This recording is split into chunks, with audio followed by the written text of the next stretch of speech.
Loud Esmond here for Winners and Winers, trying to make you a better, joined by David Murata, who is going to help me cover what happened last week in the XFL. And the main thing that happened is, boy, was I wrong. Let's just get that. Let's get that out of the way. Did great in fantasy football for XFL. My picks last week, not so good. David, I outsmarted myself. I decided that it had been just too easy picking the better teams in the XFL to beat up on the crappy teams. And I took several dogs, and I was totally unrewarded. Let's just say it was a weekend for the chalk. Yeah, I went 2-2. The two wins I had actually were chalk plays. I was on the dog, and then the other play that I dropped was I had the over in the Seattle game against the Brahmas. Thinking one of the most explosive offensive teams in the XFL would do something, and they combined for 21 points in a 15-6 game. But yeah, that's been something that I think has been different right now with the XFL versus the NFL. In the NFL, any given Sunday, any team can win. And in the XFL, right now, it seems like it's pretty clear who the better teams are. Yeah, and no given Sunday are the Orlando Guardians going to win an XFL football game. I don't think anytime soon. Let's just go through the results.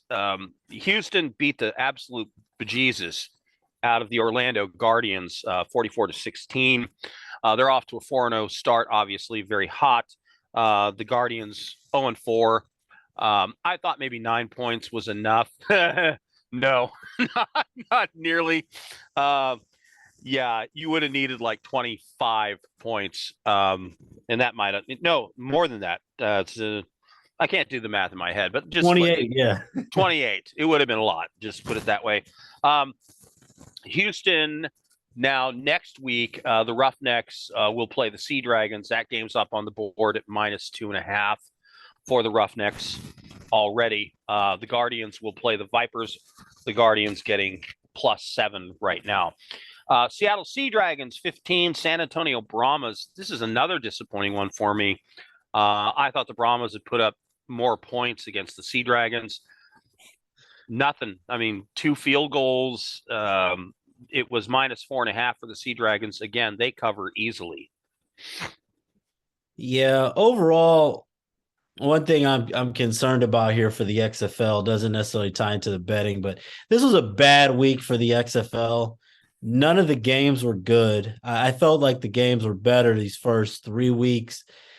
I know they've been talking about the ratings struggling, and they started at a good time, but now they're running into March Madness, the biggest time for college basketball this weekend.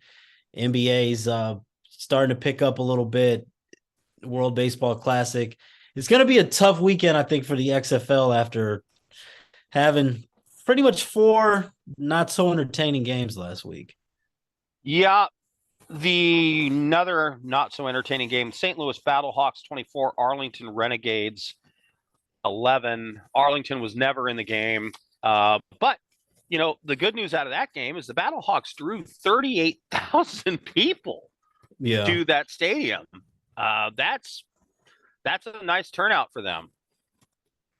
Yeah, it looks like they're going to have a big game against the Defenders. I think that as we're looking at this upcoming schedule coming up for Saturday, Defenders -2. Yeah, that should probably going to be the best game this week and probably the highest. I would definitely bet that that's going to be the highest attended game. So that'll be interesting. Now they're on a tough spot on Saturday, I guess, with March Madness going on, but that's definitely going to be the game of the week.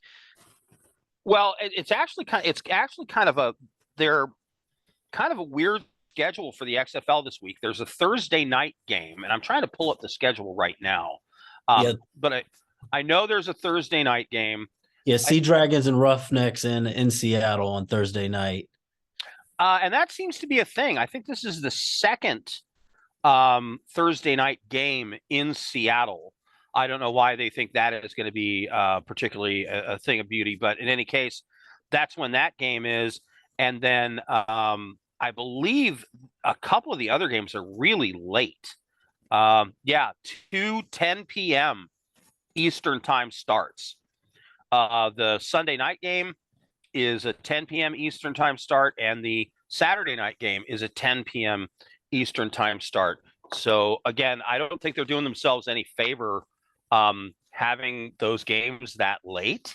That Guardians Vipers game Saturday, unless you bet on it, man, I don't think those ratings are going to probably be horrible for that one. Yeah, I don't understand. If I was them, I would actually start the games earlier in the day. I'd have like a noon Eastern, 9 a.m. Pacific start because there's nothing on early in the morning on the weekends until later in the day. So that's the way I'd be going. And then the final game this last weekend, Defenders 32, Vipers 18. I mean, snore.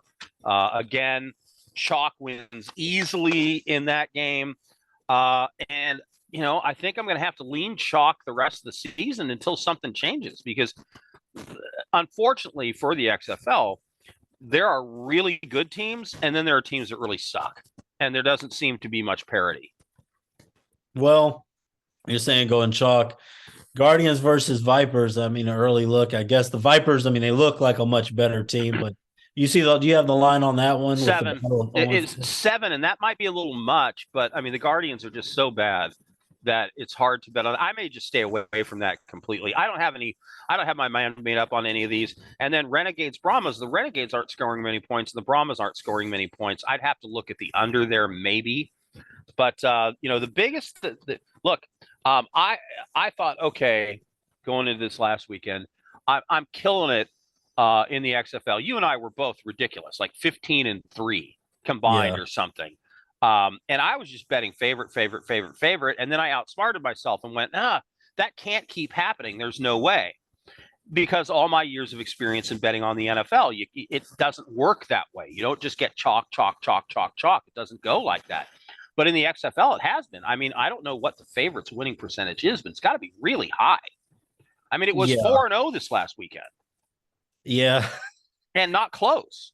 And the one that drew me in was I was on the Vipers with that +6. I thought that they would fight. That first game, the score was a little deceiving. And sometimes you see these teams with their backs against the wall in these must-win games. And in XFL, it just hasn't mattered. It's just you have good teams and bad teams and not much in between right now in the XFL. All right, David, thanks for joining us here, winners and whiners. This has been the XFL Week 4 in review. I'm Loud Esmond, trying to make you a better. And by the way, who are we brought to them by, David? The No House Advantage, Fantasy Sports Redefined, promo WNW, first time deposit bonus of up to $100 with the No House Advantage app. No House Advantage. All right, David, thank you. We'll do it again next week. I'm Loud Esmond, trying to make you a better here at Winners and Whiners.